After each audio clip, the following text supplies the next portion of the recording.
Hi.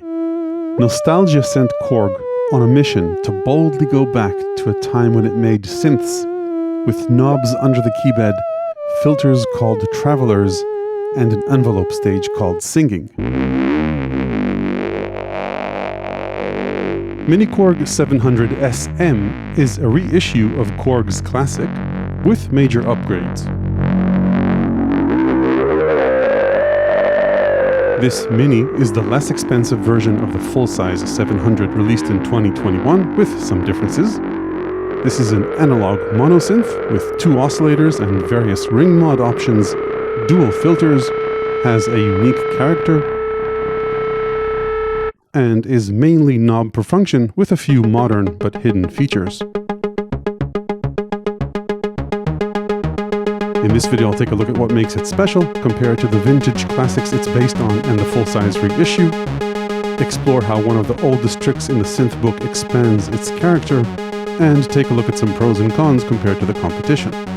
Before I start, a quick disclosure. Korg sent me this synth and its bigger brother a few years ago. Other than that, no money changed hands, they have no say over the content of this video, and don't get to see it before it's published. Okay, let's start with a few comparisons. The first thing that stands out about the miniKORG and its design, like the original 700 and 700S from the 70s, is that it's designed to sit on top of another keyboard or on the top of a synth rack with most of the controls up front. However, this isn't just a reissue of a classic. Important features have been added. Preset storage, though only 14 of them. There's a physical spring reverb tank inside with a stereo output. Its keybed has aftertouch, though no velocity sensitivity. It has a joystick for pitch bends and 2 customizable Y-axis mod sources. It has an arpeggiator, a hold switch for drones or for holding the arpeggiator, librarian software to transfer presets back and forth, and all the panel controls also send out MIDI over USB. There's no MIDI DIN output. Regarding a comparison to the full-size reissue, as far as I understand, Korg is no longer making those. The differences are full-size keys instead of mini keys. It should sound the same.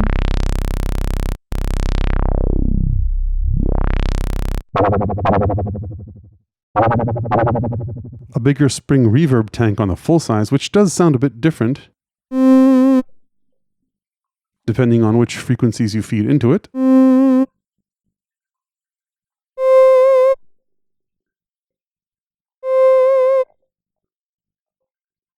And this mini key version comes with a soft case compared to the hard case on the full size version. So those are the differences. As far as what's common, all the synths in the series are analog single voice monosynths. They have 2 oscillators, except for the original 700, which didn't have this section on top with oscillator 2. And this section, besides bringing in oscillator 2, also brought in a few ring mod options, a tuned noise option, and regular white noise. Then all 4 synths have dual filters, both low pass and high pass in series, so they can be combined into a band pass. They all have the same basic envelopes and LFO, same switches and faders, color-coded based on what they control in the synth. So, for example, blue controls pitch. In line with tradition on organs, the faders are inverted on the front panel. So, for example, you add reverb by bringing this down, or add attack by bringing this fader down. Same with the switches. So down means on. And then not in line with any synth tradition, some of its parameters have odd names. For example, the filters are called travelers, presumably because they travel left and right. The sustain stage in the envelope is called singing.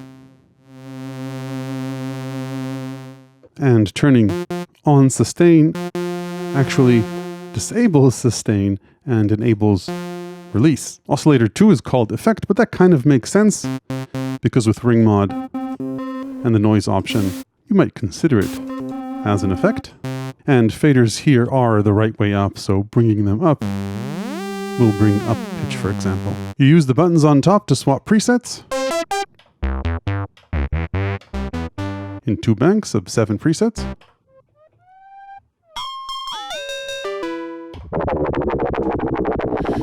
So that's 14 presets in total, and panel snaps all parameter values to the physical position of the knobs. The synth is very much knob per function, however, holding the bank button makes it blink and gives you access to a few additional features like the arpeggiator and mapping aftertouch and the 2 mod sources to various destinations. In terms of build, the enclosure is all metal, sides are wood, and the synth is quite heavy. The keys are mini keys, but of the longer variety. And like I mentioned, even though they have mono aftertouch, they don't detect velocity. They don't even send velocity out over USB. Speaking of which, for connectivity, we've got USB Type B for MIDI in and out. And for the patch librarian, then there's a 5-pin MIDI DIN input, no MIDI out, analog sync in and out, and CV and gate inputs. There's a 1/4-inch audio input for processing audio into the filter and reverb, stereo 1/4-inch outputs, and a 1/4-inch stereo headphone output with level control. The synth itself isn't in stereo, but the reverb is. It's a physical spring reverb. And I discovered how the reverb works in stereo the hard way. When I first plugged the 2 outputs of the synth into my interface, I couldn't hear the reverb, even though I had previously heard it using the headphone jack. I was about to email Korg and tell them there was an issue with the synth when I unplugged one of the outputs and suddenly heard the reverb again. It turns out I forgot to pan the inputs on my audio interface, and because miniKORG achieves stereo in the same way the ARP 2600 does, by inverting the phase of one of the sides, the reverb just cancelled itself out. So if you're into Magic and sum it to mono, you should hear the reverb magically disappear. Finally, for connectivity, the 700S comes included with a 12-volt external power supply. Okay, so that's it for the overview. Let's dive in and start with oscillator 1. It's fairly simple. It has 3 basic shapes: triangle, square, and saw, and then 2 extended pulse or square options with automatic built-in pulse width modulation, chorus 2 and chorus 1. You can transpose oscillator 1 across 5 octaves, a 7-octave range across the keyboard. Oscillator 1 on its own, with PWM, has what I'd call sufficient fatness.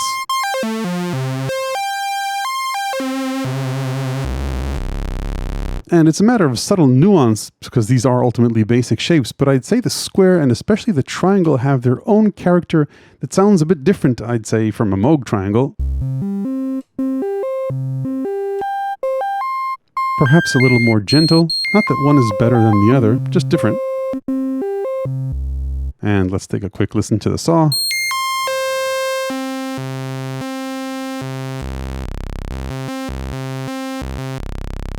So all this is pretty much as it was in the miniKORG from 1973, and then we've got the oscillator 2 section on the top panel that was added in the 1974 700S. You need to both turn the effect on and bring oscillator 2 into balance, so you can hear both, or just oscillator 2. Its core shape in duet mode is just a saw. You don't have any other options, and you can transpose it across 2 octaves here, or 5 octaves in total. It doesn't transpose along with oscillator 1. And the side being a simple oscillator, it's got 3 ring mod modes. So this is a ring mod along with oscillator 1. You're hearing just oscillator 2, and I can of course bring in oscillator 1 alongside it.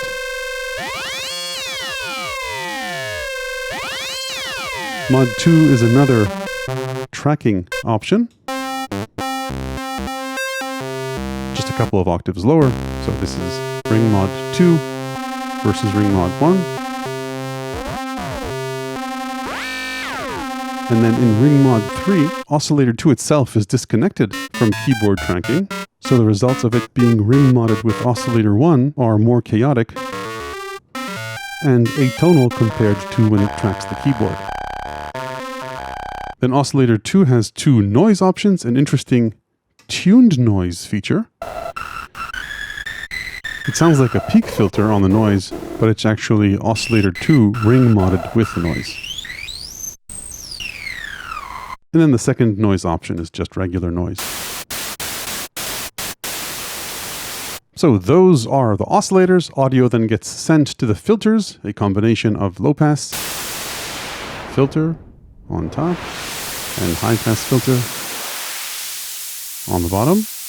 Of course, combined, they're a band pass filter, and the caps have these little bits on the edges which make them travel together, as opposed to let the top one pass below the one on the bottom, or let the one on the bottom pass above the one on top. This prototype didn't, but I believe the synth will come with caps that don't have these little extrusions on them. And worst case, if they don't, you can always flip the caps around. And if you do that to both, they will travel beyond their allowed locations. So those are the core filters, and by default, they're non-resonant. Resonance here is a simple switch you can turn on or off. So this is without resonance, and this is with. Both filters, by the way, are resonant. Both the low pass and the high pass.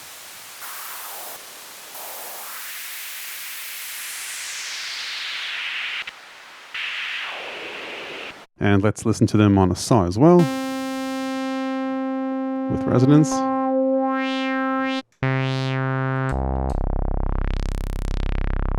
So this is the low pass filter with resonance, and the high pass with resonance.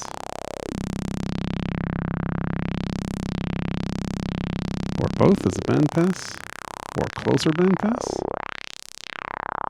So you can get various formant sounds. And moving back to noise, turning on resonance doesn't reduce bass much. Maybe even increases it depending on the position of the high pass filter. And there's no keyboard tracking for the filters.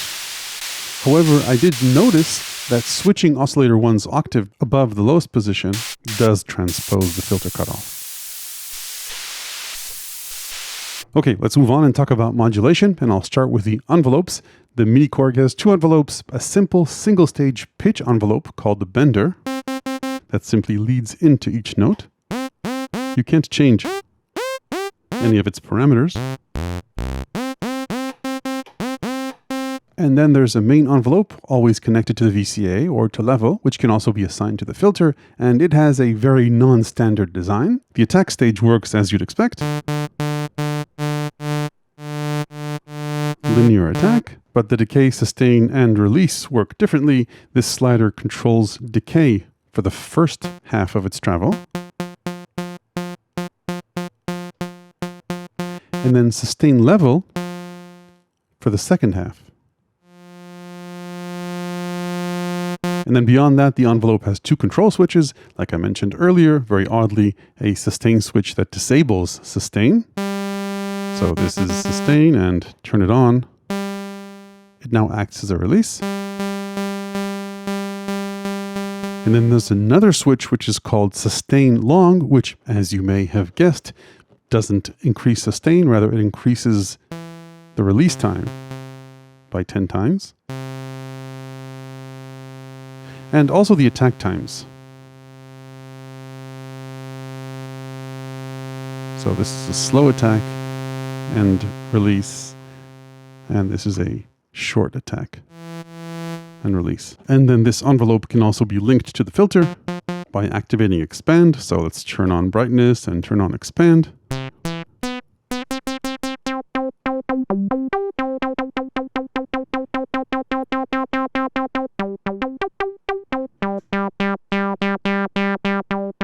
And the envelope impacts both filters. Moving on, miniKORG also has a single LFO. It's called Vibrato because you can connect it to pitch and change the speed and depth of vibrato. And you can also choose to bring it in gradually with delay vibrato. And I called this an LFO and not just vibrato because you can also point it to travel. So you can also modulate the filter cutoff with it. finally, for modulation, you've got 3 assignable modulation sources: Aftertouch, Mod A, and Mod V, which I believe you can assign to any continuous controller across the panel. To make this assignment, you long press the bank button until it blinks, and then touch one of the sources, say, for example, for Aftertouch. Just press it down. You can choose a mod depth of 1 to 7 and invert the polarity using the panel button, and then choose a destination. So let's say the low pass filter. And now when I apply Aftertouch, it will modulate the filter. If I like this, just hit right. Same goes for either mod source A or B. Long press bank, move, say, mod source A, choose the mod depth, choose the destination. Let's say go for the spring reverb, try it out. Moving on, the miniKORG reissues also have an arpeggiator. To turn it on, you long press bank and turn on repeat. By default, the arpeggiator is a single note repeat at the rate of repeats, regardless whether you press more than one note or not. But there are usual suspect arpeggiator modes, up and down options, and random. Now you can hold the arpeggiator as well. The thing that I noticed though is that there's a little hiccup when you swap chords.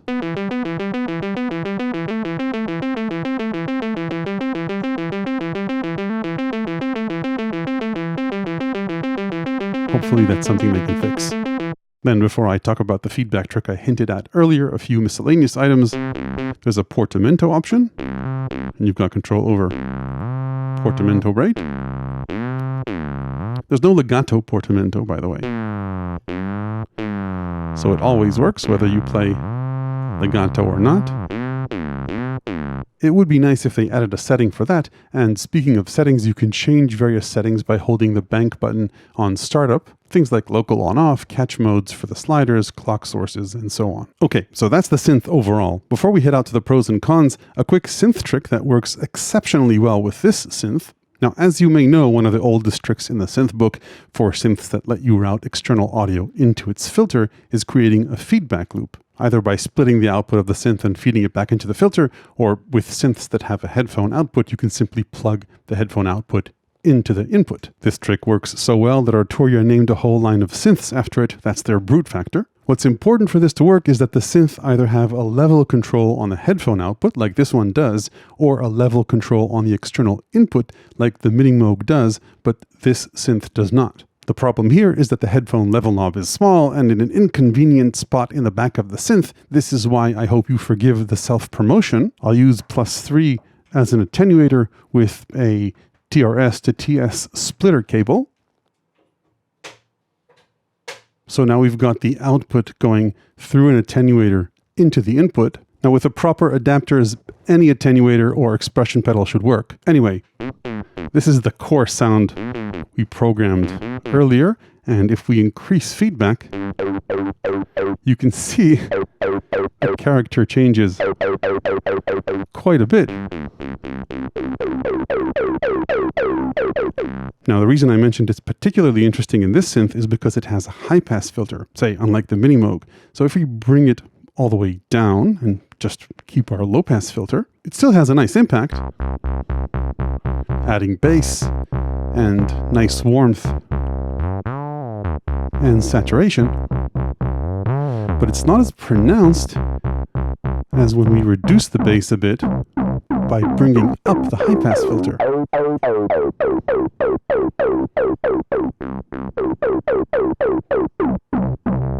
So this takes what was a very nice, gentle synth and brings it very much into MS-20 territory.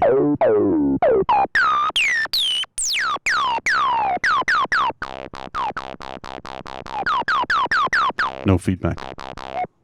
With feedback. I think this also messes particularly nicely with the reverb.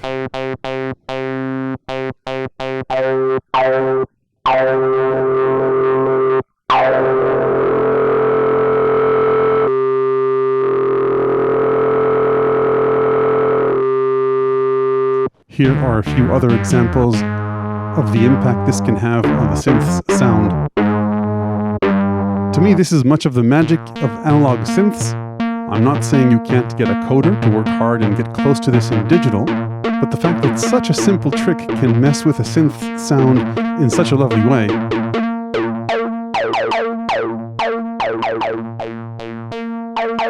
especially when you introduce resonance, is why I, for one, am glad analog synths are still being made. Okay, let's talk about pros and cons for the miniKORG 700 SM. One could say, and one would have a legitimate point, that generally speaking, when comparing to other analog monosynths with patch memories and certainly digital ones, it's relatively expensive, not because there's a synth that does exactly what this does and more, but because this ticks fewer feature boxes than other synths. For example, in terms of number of envelopes, LFOs, mod sources and destinations, velocity, and so on. On the other hand, the feature boxes that it does tick may be appealing to you. The sound of the oscillators, noise and ring mod, the high quality build, interesting interface, the spring reverb, the way its sound changes if you explore it with filtered feedback. All these things make it fairly unique and make the range of timbres it can produce much broader than what the number of switches and faders it has implies. So the biggest pro and con, in my opinion, for this are its character. From looks to sound, it does what it does in a special way, but there are other synths with a broader range of features, and some may cost less too if you compromise on build quality and give up analog circuitry,